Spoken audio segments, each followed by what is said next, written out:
When we first started, what we had to do, we started absolutely from scratch. So once we'd made the decision to set this business up, it all had to happen from there. So we had to go and find some money, and that money was basically ours and what we could beg, steal and borrow from family and friends, and a little from the bank. We needed to get equipped offices. I mean, the real basics. We had to build the first of many websites. We're now on our 5th or 6th website. We had to get comfortable with how we were going to market this product, and we had to staff up and find the right people to help us grow. We're both entrepreneurs, and certainly from my point of view, I was quite young when we started this company, young when I started my other companies.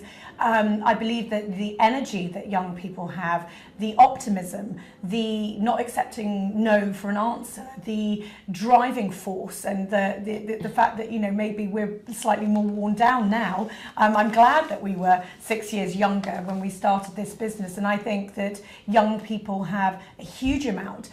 You've got to be, you know, you've got to be real, and you've got to really know your stuff, and you can't get away with it because you're young. But if you've got a great idea, I think that the fact that you can only, you know, survive on 4 hours sleep really helps as well. So I think actually it's such a benefit to be young and start a business. People who come to us and say, how do I know it's the right time to start a business? How do I know if I've got the right business idea? What are the steps? And my answer is always, have you found a business partner? Have you found someone to work with? Have you got somebody who you know is going to be your wingman and who is the perfect fit, who's going to see you through this whole journey? Because that, to us, has been what it's all about. And I think the other thing about that is that you need the right fit, and it's not the fit you think. It's not that you're very similar. Great friends or great friends. And it's neither is it that you're polar opposites. Yeah. You need a huge amount of common ground and then complementary skills. Holly and I, one of the things we always knew that's why we were going to be able to make this a success was because we already knew we weren't the kind of people to give up on things. We stick with them. Energy, unquestionably, not being the one who's, you know, shies away and gets tired. And, you know, we feel really tired a lot of the time, but it's just not an option. You just get on and crack on with it.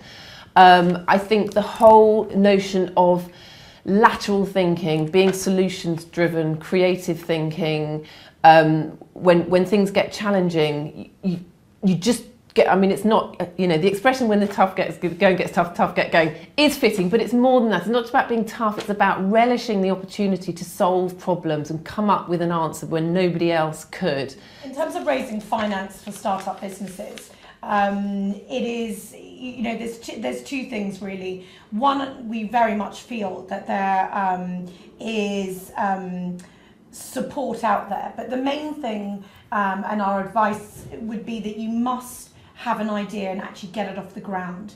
So we've raised quite a lot of money in our time, and I think from that early days, if we didn't have actually a concept that was there and proven and it was actually working and it was a true business, then you were raising finance. And I think if we had done it the other way around, raising finance just for a concept, not only will you have to give away a lot more of your business, or the guarantees will be much higher.